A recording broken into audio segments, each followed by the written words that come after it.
Parce que ce que le Real Madrid a fait aujourd'hui, ce qu'ils ont fait aujourd'hui dans ce match. J'espère que vous allez bien, c'est encore moi, Renato le Prince, et bienvenue encore sur ma chaîne YouTube. Si tu es barcelonais, il faut commencer par prier en même temps pour que Kylian Mbappé puisse vite revenir dans ce Real-là. Le Real vient de taper son adversaire du jour sur un score de 5 buts à 1. Et ceux qui sont là, qui disent non, on n'a pas besoin de numéro 9, Kylian Mbappé remplit tout le rôle déjà. Il fait tout le rôle. C'est les autres qui sont nuls. Vous avez vu le match?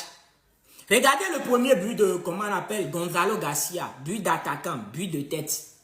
Regardez le deuxième but. Valverde, qu'on dit il est nul, il ne donne pas de passe, il ne fait pas si. Vous avez vu la passe qu'il a donnée? Quand tu as un attaquant capable de faire les appels corrects que tu veux là, les amis, vous allez mettre plein de buts et ça va libérer les autres. Aujourd'hui, Rodrigo a donné 2 passes décisives et a fait un très bon match. Vinicius aussi dans son match. Vinicius que les supporters du Real Madrid critiquent. Vinicius ne dribble plus. Il est nul. Aujourd'hui, il a dribblé correctement. Pourquoi? Parce qu'il avait un attaquant en pointe qui jouait son rôle. Il n'avait pas un attaquant qui demandait la balle en retrait. Regardez le troisième but du gars, de Gonzalo Garcia. Appel contre appel. Les défenseurs ne savaient même pas où aller. C'est de ça on vous parle, les amis. Ceux qui sont les nouveaux supporters du Real Madrid maintenant, là, qui ne connaissent rien du football, là, c'est de ça on vous parle. Aujourd'hui, Gonzalo Garcia a mis 3 buts, non? Comme Kylian Mbappé, non? C'est pour vous montrer que ce sont les autres qui font aussi que Kylian Mbappé met tous ces buts-là. Ce n'est pas que Kylian Mbappé, à lui tout seul, il prend la balle et il va marquer. Non, les amis. Aujourd'hui, il était dans les tribunes, il applaudissait tout et tout. Il va revenir et il ne va pas jouer son rôle d'attaquant. Il va toujours commencer par faire des appels, c'est-à-dire quand lui veut, et il va toujours demander la balle dans le pied. Ah, mais Barcelone, on doit réellement commencer par prier pour que Kylian Mbappé puisse vite revenir. Parce que Real Madrid, que moi j'ai vu là, si on laissait jouer là, prendre de la confiance comme ça, avec un Gonzalo Garcia en pointe, on va souffrir très fort. En tout cas, donnez-moi vos avis en commentaire. À tout à l'heure. Parce que ce que le Real Madrid a fait aujourd'hui, ce qu'ils ont fait aujourd'hui dans ce match, tu ne l'as pas vu depuis plus d'1 an avec Carlo Ancelotti. La prestation qu'a sorti le Real aujourd'hui dans le pressing, dans l'attitude, dans les mouvements, dans les combinaisons, dans la qualité de passe, dans le placement, dans tout, dans l'aide à tes coéquipiers, dans les retours défensifs, ça a été exceptionnel.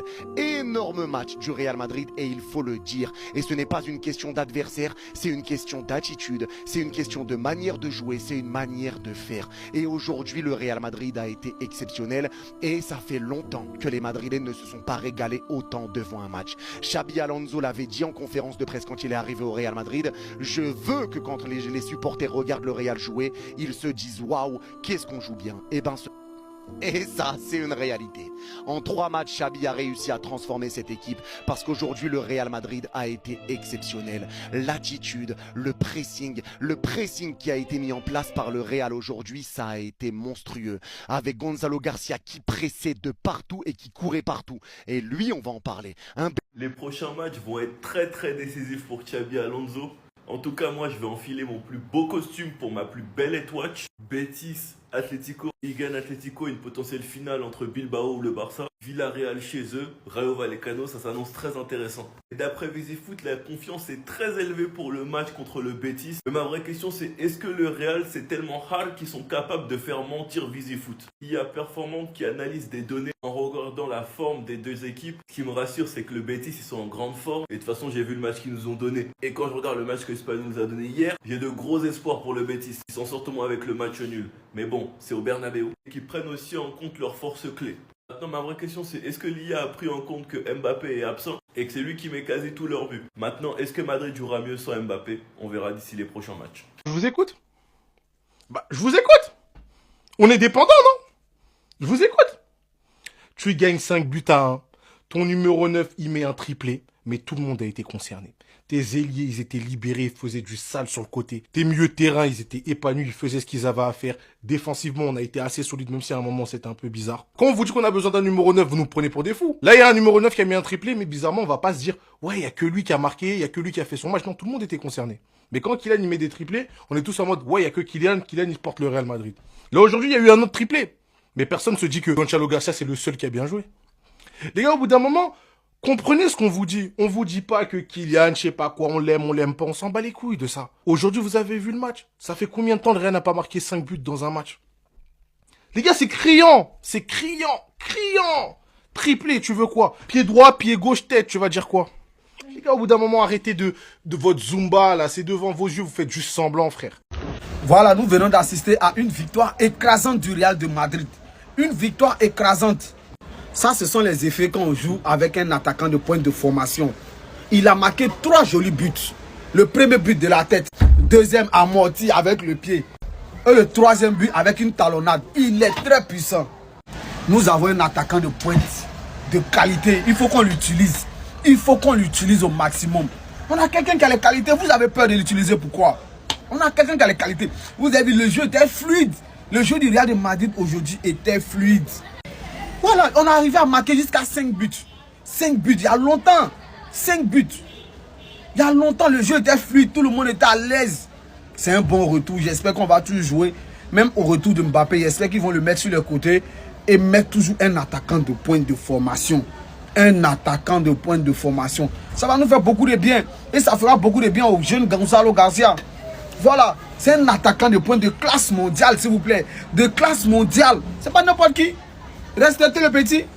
Au début du match, je pensais vraiment qu'on avait retrouvé le vrai Joga Bonito. Les 30 premières minutes du match, le latéral sur Vinicius, il était à 2 doigts de demander le changement. Une action Joga Bonito et un penalty qui lui a été refusé parce qu'on est dans la Liga de Negreira. Et je commençais à me dire que c'est Mbappé qui l'avait rendu aussi nul. Il avait même retrouvé les combinaisons avec Bellingham, avec Carreras. Mais tout ça, les gars, c'était avant de voir sa deuxième mi-temps. Joga Bonito, j'ai l'impression même quand tu chasses le naturel, il revient quand même au galop. La deuxième mi-temps, je sais même pas s'il était sur le terrain. Et au moment de se faire remplacer encore une fois, ce que redoutait la direction, il se fait siffler par une partie du Bernabeu et il avait l'air encore une fois mécontent que Xabi Alonso le sorte. Alors qu'il se fait sortir au même moment que Rodrigo, malgré que l'Indien le plus fort au football avait toujours le feu dans les jambes. Il a été 5 fois décisif sur ses 4 derniers matchs, pendant que Joga Bonito est en train de se diriger vers les 20 matchs sans aucun but. Malgré tout, ce match, il nous montre que Vinicius, il sait toujours jouer au football, parce que je commençais vraiment à me demander s'il pouvait retrouver son niveau. Aujourd'hui, le Kicks n'était pas là et franchement, je suis d'accord avec vous. Lorsque tu as un vrai numéro 9 qui sait se positionner, Rodrigo et Vinicius arrivent à s'exprimer beaucoup plus facilement et au final, ce numéro 9, il termine avec un triplé masterclass. Bref, Joga Bonito, c'était pas mal sur les 30 premières minutes, mais on en attend beaucoup plus de toi. Sinon, c'était votre Gasilas pour un nouveau banger. Les Madridistas, Xabi Alonso vient de nous sortir la première compo officielle du Real Madrid en 2026. Et laissez-moi vous dire que ça fait longtemps qu'on n'a pas eu une compo aussi cohérente. On va essayer de regarder ça ensemble.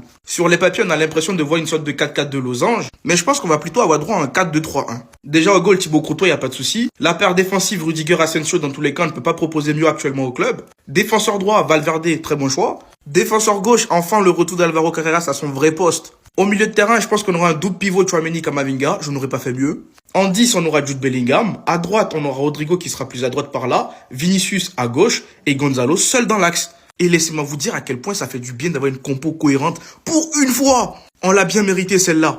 Par contre, on a des joueurs comme Arda Güler qui sont absents. Pour moi, en même temps, c'est logique. Actuellement, il n'est pas du tout au niveau. Et dans tous les cas, il fallait faire un choix entre Bellingham et Arda Güler. Le choix, il est très vite fait. Et pour finir, il y a plusieurs joueurs qu'on va observer de très près. À commencer par Vinicius Junior, Gonzalo, on va l'observer aussi, Rodrigo également. Le double pivot Camavinga, Tchouaméni, on va bien observer. Les déplacements de Bellingham, comment il va se comporter au milieu de terrain, on va regarder aussi. Et puis voilà, j'espère qu'ils vont nous offrir un beau match. On veut commencer 2026 dans la paix et non dans la frustration. Dites-moi ce que vous pensez de la compo de Xabi Alonso dans les commentaires et surtout pour ne rien louper, vous savez ce qu'il vous reste à faire, abonnez-vous.